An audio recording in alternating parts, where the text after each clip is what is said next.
الحمد لله سبحان الله وبحمده سبحان الله العظيم سبحان الله وبحمده عدد خلقه ورضا نفسه وزنة عرشه ومداد كلماته إن الحمد لله نحمده ونستعينه ونستغفره من يهده الله فلا مضل له ومن يضلله فلا هادي له وأشهد أن لا إله إلا الله وحده لا شريك له وأشهد أن محمدا عبده ورسوله أما بعد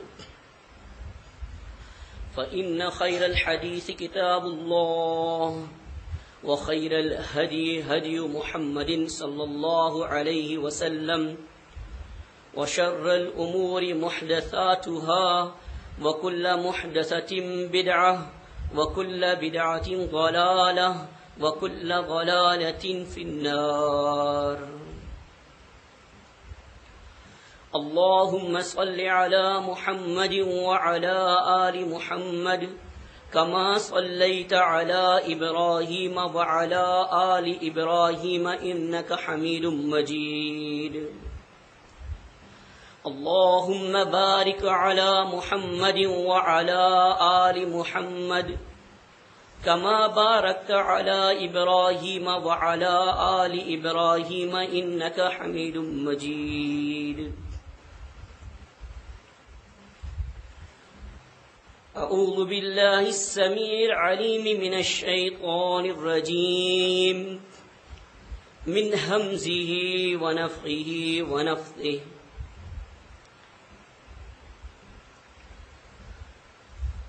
وأقيموا الصلاة وآتوا الزكاة واركعوا مع الراكعين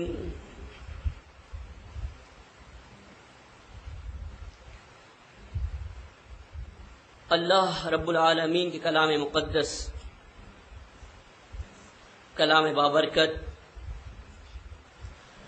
صاحب فضیلہ سورہ بقرہ کی 43ویں آیت آپ کی سماعتوں کی نظر کی گئی۔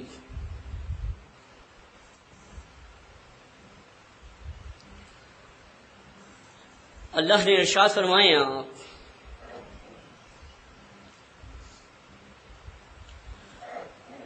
اور نماز قائم کرو اور زکوٰۃ دو اور الراکعین کے ساتھ رکوع کرو۔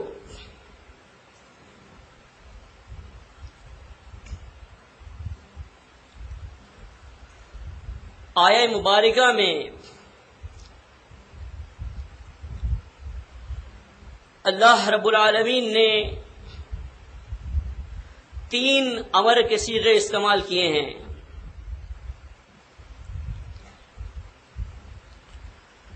اقیموا، آتوا اور ارکعوا۔ الامر یفید الوجوب الا اذا صرفته عن قرینۃ۔ امر لازم ہے، فرض ہے، سوائے اس کے کہ کوئی قرینہ صارفہ موجود ہو۔ تو جس طرح سے نماز کا قائم کرنا فرض ہے، زکوٰۃ کا ادا کرنا فرض ہے، بالکل اسی طرح الراکعین کے ساتھ رکوع کرنا بھی فرض ہے۔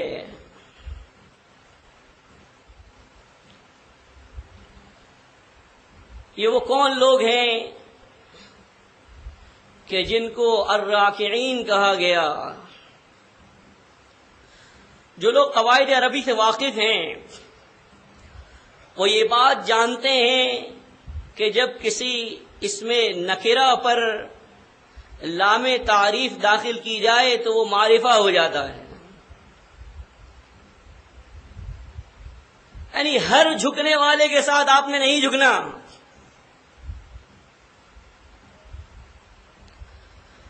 آپ کو جن لوگوں کے ساتھ جھکنا ہے وہ مخصوص لوگ ہیں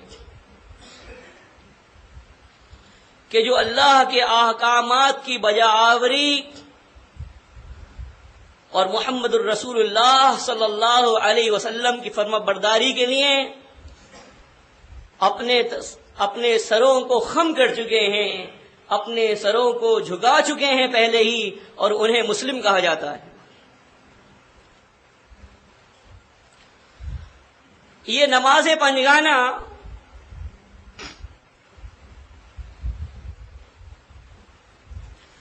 ہمیں اجتماعیت کا سبق دیتی ہے.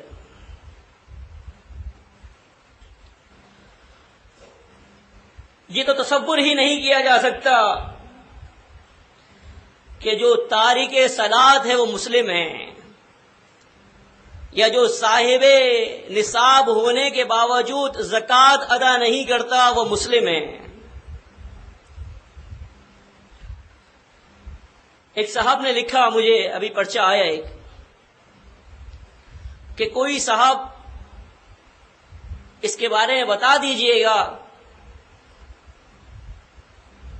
کہ جو اراکین جماعت نماز ترک کرتے ہیں وہ کفر و شرک میں مبتلا ہیں.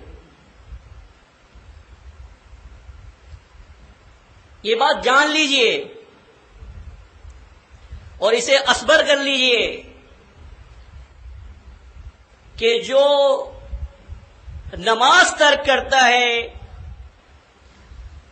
یا صاحب نصاب ہونے کے باوجود زکوٰۃ نہیں دیتا، وہ نہ تو رکن جماعت ہے اور نہ ہی اس کا اسلام سے کوئی تعلق ہے. اللہ کے نبی صلی اللہ علیہ وسلم نے یہ بات فرما دی ہے، من ترکہا فقد کفر، کہ جس نے نماز کو چھوڑ دیا اس نے کفر کیا،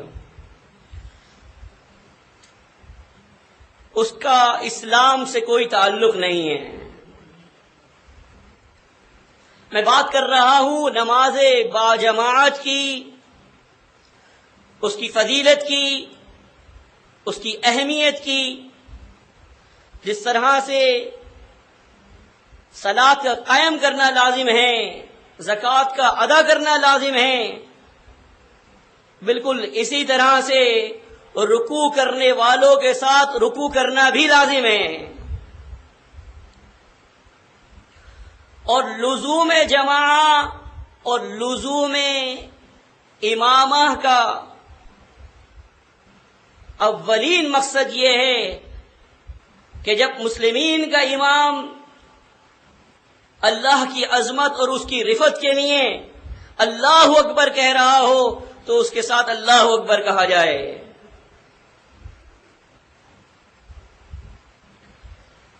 اللہ کے نبی صلی اللہ علیہ وسلم ارشاد فرماتے ہیں، عبداللہ بن عمر رضی اللہ تعالیٰ عنہ راوی حدیث ہیں، تفضل صلاۃ الجماعۃ بصلاۃ الفرد ب27 درجہ وفی روایت ب25 درجہ. صلاۃ الجماعت تفضل من صلاۃ الفرد ب27 درجہ. جماعت کی نماز اکیلے نماز پڑھنے کے مقابلے میں 25 درجے یا 27 درجے زیادہ فضیلت رکھتی ہے. یعنی کوئی آدمی اگر اپنی نماز پڑھے گا بغیر جماعت کے تو اگر وہ 25 مرتبہ نماز پڑھے تب جا کے وہ اس درجے کو پہنچے گی کہ جو جماعت کی نماز کے برابر ہوگا. یہ وہ چیزیں ہیں کہ جہاں پر مسجد کی شرط نہیں ہے، کہ رکوع کرنے والوں کے ساتھ رکوع کرو، اگر وہ مسجد میں ہی رکوع کر رہے ہو تب آپ پر فرض ہے وہ رکوع کرو، اگر وہ اس کے علاوہ کسی میدان، کسی جنگل، کسی آفس، کسی گھر میں انہوں نے جائے صلاۃ بنائی ہوئی ہے تو آپ پر لازم نہیں ہے۔ نہیں، ہر وہ شخص کہ جو صاحب قدرت ہے، صاحب استطاعت ہے، اس پر لازم ہے کہ مسلمین کی اجتماعیت کے ساتھ شریک ہوں، اور اس کے لیے اللہ کے نبی صلی اللہ علیہ وسلم نے اجر بتایا۔ آپ نے فرمایا ان اعظم الناس اجرا ابعدهم الیہا ممشن، کہ جو نماز باجماعت میں سب سے زیادہ دور سے چل کر آتا ہے وہ سب سے زیادہ اجر کا مستحق ہے۔ صحیح بخاری اور صحیح مسلم۔ اللہ کے نبی صلی اللہ علیہ وسلم نے ارشاد فرمایا، ابو درداء رضی اللہ تعالیٰ عنہ راوی حدیث ہیں، ما من ثلاثۃ فی قریۃ ولا بدو لا تقام فیہم الصلاۃ الا قد استحوذ علیہم الشیطان۔ تین شخص کسی بستی میں نہیں ہوتے، کسی قریہ، کسی گاؤں میں نہیں ہوتے، ان میں نماز باجماعت کا اہتمام نہیں کیا جاتا تو شیطان ان پر مسلط ہو جاتا ہے۔ فعلیک بالجماعۃ، تم پر الجماع لازم ہے، جماعت سے نماز پڑھنا لازم ہے۔ فإنما يأكل الذئب من الغنم القاسية، یہ بات یاد رکھ لو کہ بھیڑیا اس بکری کو کھاتا ہے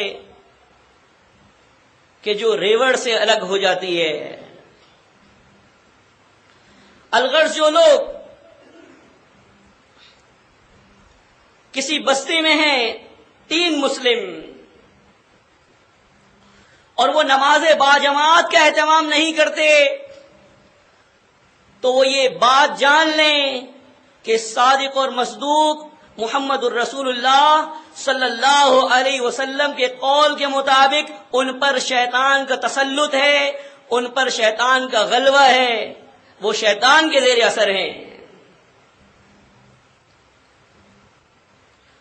اور اللہ کے نبی صلی اللہ علیہ وسلم اس کا اجر و ثواب بتاتے ہیں۔ نماز باجماعت کے اعتبار سے آپ نے فرمایا، مسند احمد میں ہے،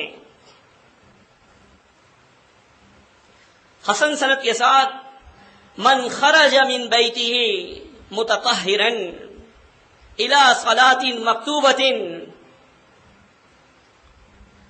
کہ جو شخص باوضو ہو کر اپنے گھر سے نکلتا ہے فرض نماز کے لیے، فَأَجْرُهُ كَأَجْرِ الْحَاجِّ الْمُحْرِمِ، تو اس کا اجر ایسا ہے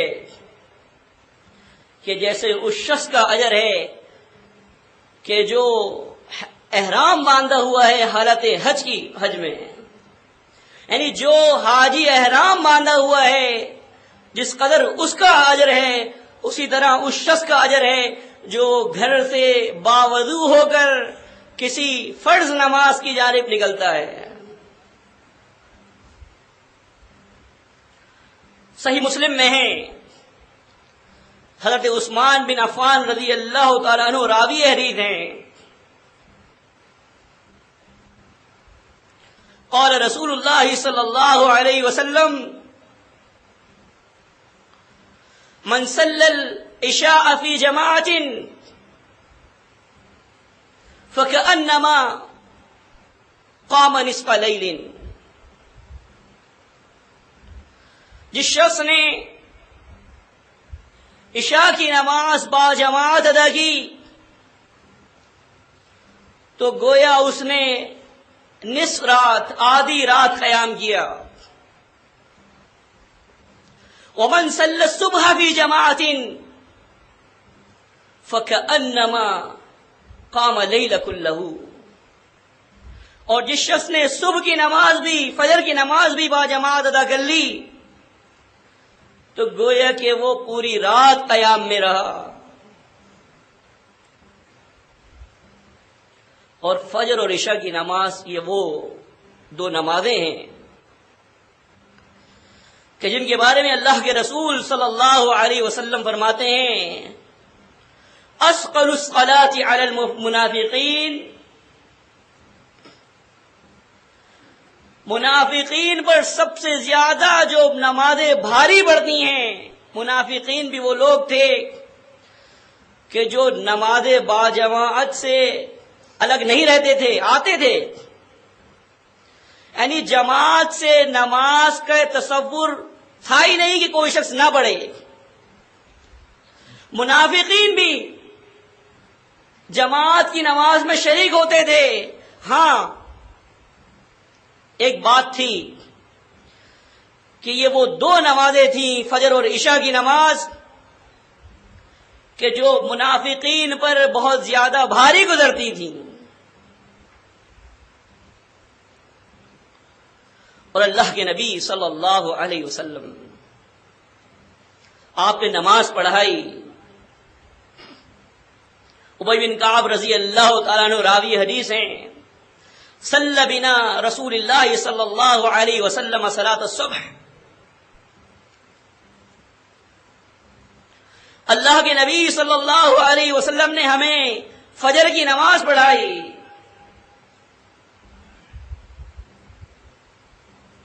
فقال فلما سلم فقال اشاہد فلان اشاہد فلان. جب آپ سلام پھیر چکے، صحیح مسلم میں ہے، آپ نے فرمایا کیا فلاں شخص حاضر ہے، کیا فلاں شخص حاضر ہے. اللہ کے نبی صلی اللہ علیہ وسلم حاضری لے رہے ہیں. ابو داؤد اور نسائی کی صحیح حسن سند سے حدیث آپ سن رہے ہیں. اور اس کے بعد اللہ کے نبی صلی اللہ علیہ وسلم نے فرمایا کہ یہ دو نمازیں ایسی ہیں کہ جو منافقین پر بہت بھاری گزرتی ہیں، ایک فجر کی نماز اور ایک عشاء کی نماز. جب جواب دیا گیا کہ یہ لوگ موجود نہیں ہیں، کہا یہ ان پر بہت بھاری گزرتی ہیں. مسلمین کے امراء کی اولین ذمہ داری یہ ہے کہ وہ نماز باجماعت کا اہتمام کریں. اگر وہ اس میں ناکام ہو جاتے ہیں تو یہ بات سمجھ لیجئے کہ کوئی اور اس کے علاوہ فرض کام نہیں ہے کہ جس کے کرنے میں وہ کامیاب ہو جائیں گے. سب سے پہلا کام جو ہے، جو بنیادی کام یہ ہے کہ وہ نماز باجماعت کا اہتمام کریں. یہ نماز باجماعت ہی ہے جو ہمیں اجتماعیت کا درس دیتی ہے. اور جماعت المسلمین اس کرۂ ارض پر وہ واحد جماعت ہے کہ جس نے یہ بات سمجھائی کہ الجماع کیا ہوتی ہے. مشرق سے لے کر مغرب تک، شمال سے لے کر جنوب تک اہل اسلام ایک پلیٹ فارم پر ہوں گے.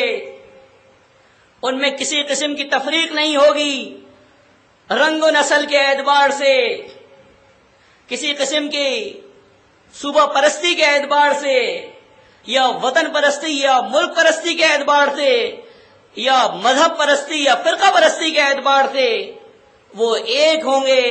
اور یہی جماعت المسلمین نے لوگوں کو بتایا ہے کہ ان کے تمام ایشو، ان کے تمام مسائل ایک پلیٹ فارم سے حل ہوں گے. ایک چھتری کے تحت وہ اپنے معاملات کو حل کریں گے، چاہے وہ معاملات انتظامی کیوں نہ ہو، چاہے وہ سیاسی کیوں نہ ہو، چاہے وہ عبادت سے متعلق کیوں نہ ہو. اور یہ وہ سبق ہے کہ جو نماز باجماعت ہمیں دیتی ہے. یہی وجہ ہے کہ عمرہ اس بات کا اہتمام کیا کرتے تھے. عمر رضی اللہ تعالیٰ عنہ موطا امام مالک میں ہیں صحیح سند سے، انہوں نے نماز پڑھائی. ابو بکر بن سلیمان بن ابی حسمہ سے روایت ہے ان عمر بن الخطاب فقد سلیمان بن ابی حسمہ فی صلاۃ الصبح. سلیمان بن ابی حسمہ کو انہوں نے فجر کی نماز میں نہیں پایا.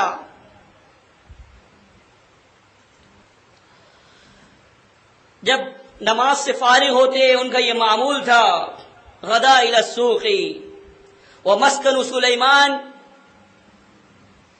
بین المسجد والسوق، کہ جب وہ نماز سے فارغ ہوتے تو بازار کی جانب جایا کرتے تھے، اور سلیمان ابن ابی حسمہ گھر مسجد اور بازار کے درمیان میں تھا. انہوں نے سلیمان کی والدہ کو ام سلیمان کو دیکھا اور یہ کہا لم ارى سلیمان فی صلاۃ الصبح. کیا بات ہے کہ میں نے سلیمان کو فجر کی نماز میں نہیں پایا. ام سلیمان جواب دیتی ہیں اے امیر المومنین انہو بات یصلی فغلبتہ عیناہ. اے امیر المومنین، سلیمان قیام اللیل کر رہے تھے، تہجد کی نماز پڑھ رہے تھے، ان کی آنکھوں نے ان پر غلبہ پایا، آنکھ لگ گئی اور وہ نماز فجر میں حاضر نہیں ہو سکے. فقال عمر بن الخطاب لأن أشهد في صلاة الصبح أحب إلي من أن أقوم ليلة. صلاۃ الفجر میں شامل ہونا، حاضر ہونا میرے نزدیک یہ زیادہ محبوب ہے بنسبت اس کے کہ کوئی شخص جو ہے بنسبت اس کے کہ میں تہجد کی نماز ادا کروں. اس لیے کہ تہجد کی نماز نفل نماز ہے اور فجر کے اندر شامل ہونا باجماعت یہ فرض ہے. الغرض یہ کہ اللہ کے نبی صلی اللہ علیہ وسلم اس بات کا اہتمام کیا کرتے تھے، مسلمین کے خلفاء اس بات کا اہتمام کیا کرتے تھے، مسلمین کے امراء جو موجودہ ہیں انہیں بھی چاہیے کہ وہ اس بات کا اہتمام کریں کہ کون لوگ نماز باجماعت کا اہتمام کرتے ہیں اور کون لوگ نماز باجماعت کا اہتمام نہیں کر رہے، اور اپنی تمام توجہ، اپنے تمام وسائل اس بات کو بروئے کار لانے میں لگائیں کہ وہ نماز باجماعت میں حاضر ہوں جو لوگ نماز باجماعت میں حاضر نہیں ہو رہے. صحابہ اکرام رضوان اللہ علیہ مجمعین مسجد کے حوالے سے آپ کچھ چیزیں سنیں گے.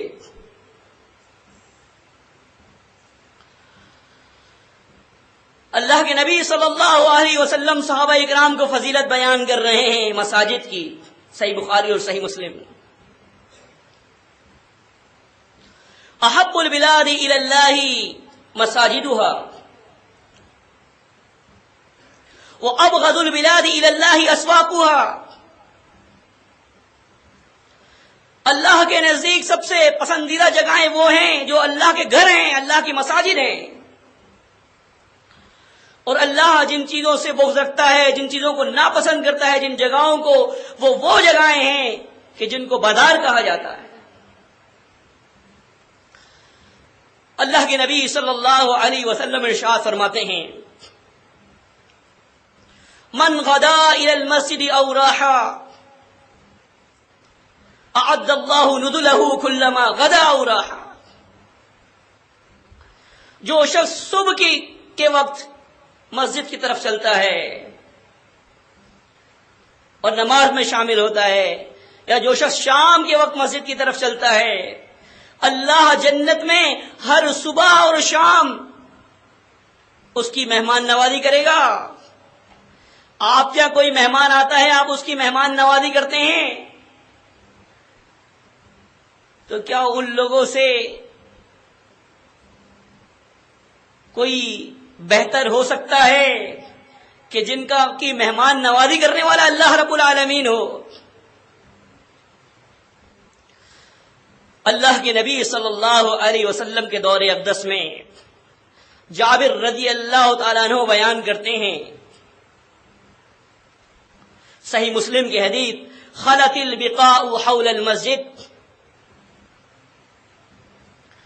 مسجد کے قریب ایک جگہ خالی ہوئی، فاراد بنو سلمۃ ان ينتقلوا قرب المسجد، بنو سلمہ نے اس بات کا ارادہ کیا کہ وہ مسجد کے قریب آ کے آباد ہو جائیں. فبلغ ذلك النبی صلی اللہ علیہ وسلم، یہ بات اللہ کے نبی صلی اللہ علیہ وسلم کو پہنچی. فقال بلغنی انکم تریدون ان تنتقلوا قرب المسجد، آپ نے فرمایا مجھے یہ بات پہنچی ہے کہ تم یہ چاہتے ہو کہ مسجد کے قریب آ کے آباد ہو جاؤ. قالوا قد اردنا ذلك یا رسول اللہ، کہا اللہ کے نبی صلی اللہ علیہ وسلم ہاں یقیناً ہم نے یہ بات چاہی ہے. آپ نے فرمایا یا بنی سلمہ دیارکم تکتب آثارکم، دیارکم تکتب آثارکم، اے بنی سلمہ تمہارا گھر سے چلتے ہوئے مسجد تک آنا، یہ جو تمہارے قدم اٹھتے ہیں اللہ کے ہاں یہ لکھے جاتے ہیں.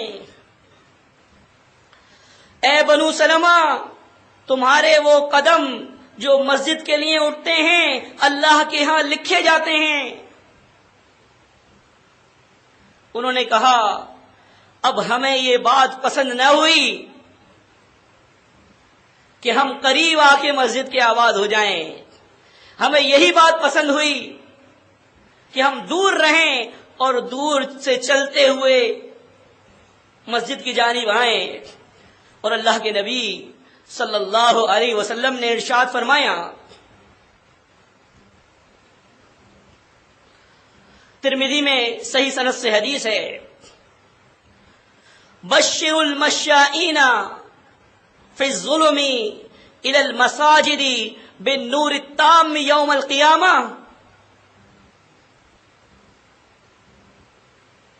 جو لوگ مساجد کی جانب اندھیروں میں چلتے ہوئے آتے ہیں، خوشخبری سنا دیجیے اللہ کے نبی صلی اللہ علیہ وسلم ان لوگوں کو کہ وہ قیامت کے دن نور کامل میں ہوں گے. اس وقت کے جب لوگوں کو نور میسر نہیں آئے گا، اس وقت کے جب لوگوں کو روشنی میسر نہیں آئے گی، جو لوگ اندھیروں میں چلتے ہوئے مساجد کی جانب آتے ہیں ان کو یہ لوگ اللہ کے نور میں ہوں گے.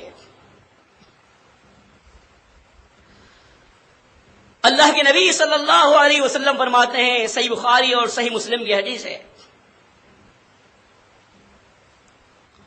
سبعۃ یظلھم اللہ فی ظلہ یوم لا ظل الا ظلہ.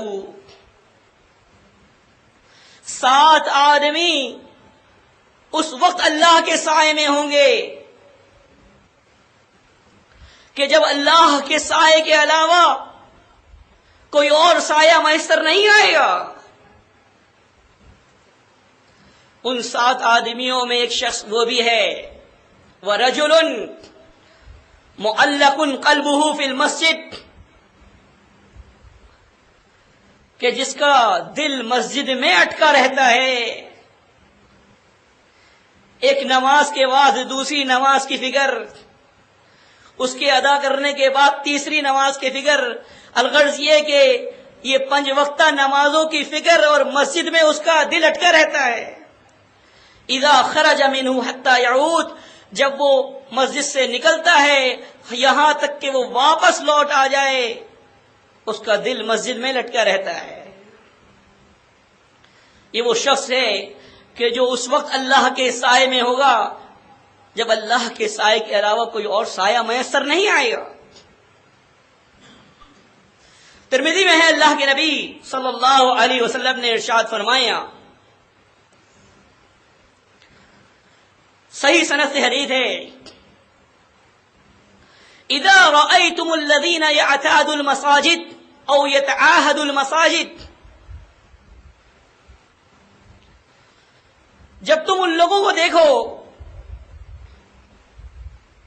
کہ جو مسجد میں آتا ہوا جن کو دیکھتے ہو تم، مساجد میں وہ موجود رہتے ہیں، مساجد کو وہ آباد کرتے ہیں، فاشہدوا لہ بالایمان، تو تم اس شخص کے لیے ایمان کے ساتھ گواہ بن جاؤ۔ جو لوگ جماعت کو پکڑتے ہیں، جو لوگ اجتماعیت کی اہمیت کو سمجھتے ہیں، اور اللہ کے آگے وہ لوگ کے جو جھک رہے ہوتے ہیں ان کے ساتھ جھکتے ہیں، جب تم ان لوگوں کو دیکھو تو گواہ بن جاؤ کہ یہ مومن ہیں، یہ ایمان والے ہیں۔ اس کی وجہ کیا ہے؟ قال اللہ عز وجل، اللہ رب العالمین یہ بات فرماتا ہے، انما یعمر مساجد اللہ من آمن باللہ والیوم الآخر وأقام الصلاة وآتى الزكاة ولم يخش إلا الله فعسى أولئك أن يكونوا من المهتدين۔ بات یہ ہے کہ اللہ کے گھر تو وہ لوگ آباد کرتے ہیں جو اللہ پر ایمان لے کر آ گئے ہیں اور یوم آخرت پر ایمان لے کر آ گئے ہیں۔ جو لوگ قواعد عربی سے واقف ہیں ان کی توجہ اس آیا کے پہلے جملے پر مبذول کراؤں گا۔ انما حصر ہے، اور اپنے بعد ما بعد جو جملہ ہے اس کو محدود کر دیتا ہے، اس کے معنی محدود کر دیتا ہے۔ در حقیقت ایمان والے وہی ہیں جو اللہ پر ایمان لاتے ہیں اور آخرت پر ایمان لاتے ہیں، جو اللہ کے گھروں کو آباد کرتے ہیں۔ تو یہ وہ لوگ بدقسمت ہیں کہ جن لوگوں کو یہ میسر نہیں ہے کہ وہ اللہ کے گھروں کو آباد کریں، بدقسمت لوگ ہیں وہ، اور خوش قسمت وہ لوگ ہیں کہ جو اللہ پر ایمان لے آئے ہیں، آخرت پر ایمان لے آئے ہیں کہ وہ اللہ کے گھروں کو آباد کرتے ہیں، نماز قائم کرتے ہیں، زکوٰۃ دیتے ہیں۔ نماز قائم کرنا، صلاۃ قائم کرنا، یہ ایک پورا نظام ہے جس کو قائم کرنا ہے مسلمین کو۔ اور یہ بات سمجھ لیجئے کہ مجبوری کے علاوہ الگ الگ نماز پڑھنا یہ اسلامی تصور نہیں ہے۔ اسلامی تصور یہی ہے کہ جہاں 3 آدمی ہو وہ نماز باجماعت کا اہتمام کریں،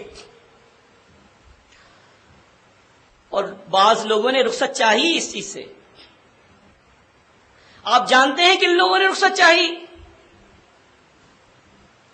کسی آنکھ والے نے اجازت نہیں مانگی کہ اللہ کے نبی صلی اللہ علیہ وسلم مجھے نماز باجماعت سے پیچھے رہنے کی اجازت دے دیجیے۔ کسی آنکھ والے نے اجازت نہیں مانگی.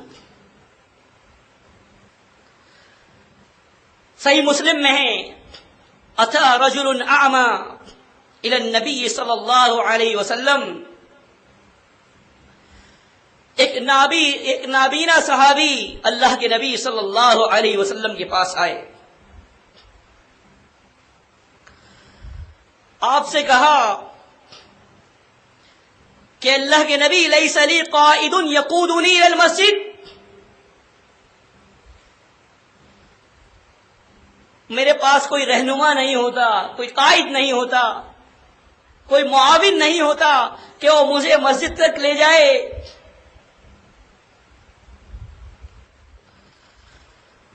انہوں نے یہ چاہا کہ اللہ کے نبی صلی اللہ علیہ وسلم سأل ان یرخص له ان یصلی فی بیتہ، کہ اللہ کے نبی ان کو گھر میں نماز پڑھنے کی اجازت دے دیں. فقال نعم، آپ نے فرمایا تمہیں اجازت ہے. فلما ولا مدبرا، جب وہ نابینا صحابی پیٹھ موڑ کر جانے لگے، دعاہ، آپ نے ان کو بلایا. فقال هل تسمع النداء، آپ نے پوچھا کیا تم ندا سنتے ہو، آذان کی آواز سنتے ہو؟ قال نعم، کہا اللہ کے نبی صلی اللہ علیہ وسلم وہ تو سنتا ہوں میں. آپ نے فرمایا فعجب، پھر تم نماز باجماعت میں شریک ہو. وفی روایت لا اجد لک رخصتا، اور ایک روایت میں ہے کہ میں تمہارے لیے کوئی رخصت نہیں پاتا. اور نسائی اور ابو داؤد میں ہے صحیح سند سے ابن ام مکتوم رضی اللہ تعالیٰ عنہ جو نابینا تھے، انہوں نے کہا کہ اللہ کے نبی صلی اللہ علیہ وسلم ان المدینۃ کثیرۃ الحوام والسباع، کہ مدینے میں بہت سے کیڑے مکوڑے، بچھو وغیرہ جو رینگنے والے جانور ہیں زہریلے، وہ بہت زیادہ ہو گئے ہیں، اور درندے بھی بہت زیادہ ہیں.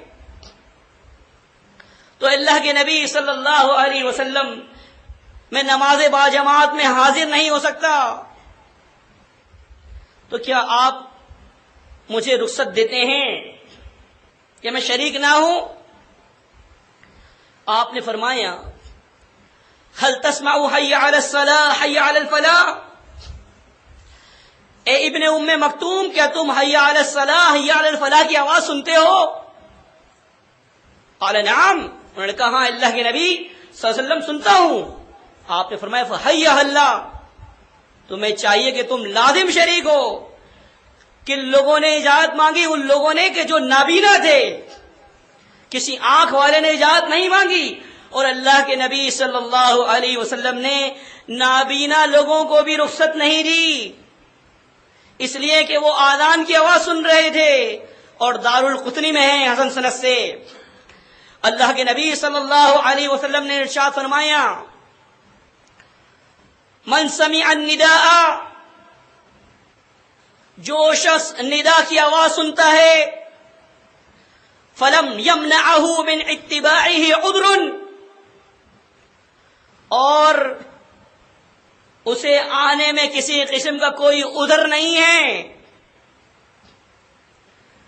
قالوا وما العذر یا رسول اللہ، صحابہ نے پوچھا اللہ کے نبی صلی اللہ علیہ وسلم یہ بتا دیجئے کہ عذر کیا ہے؟ آپ نے فرمایا خوف او مرض، خوف ہو یا مرض ہو یہ عذر ہے.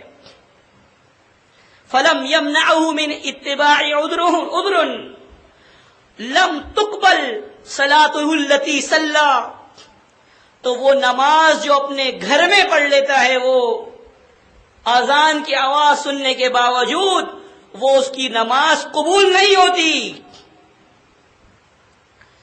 یہ بات ذہن نشین کر لیجئے، اپنے دل و دماغ میں بٹھا لیجئے. کہ اجتماعیت ہی اسلام ہے، اور اجتماعیت کا صحیح تصور اور صحیح سبق ہم اس وقت سیکھ سکیں گے کہ جب ہم نماز باجماعت کا اہتمام کریں گے۔ اللہ رب العالمین ہمیں نماز باجماعت کا اہتمام کرنے والا بنا دے، اللہ رب العالمین ہمیں اللہ کے گھروں کو آباد کرنے والا بنا دے۔ اقول قولی ھذا لی ولکم واستغفر اللہ استغفر اللہ استغفر اللہ۔ تبارك الذي نزل الفرقان على عبده ليكون للعالمين نذيرا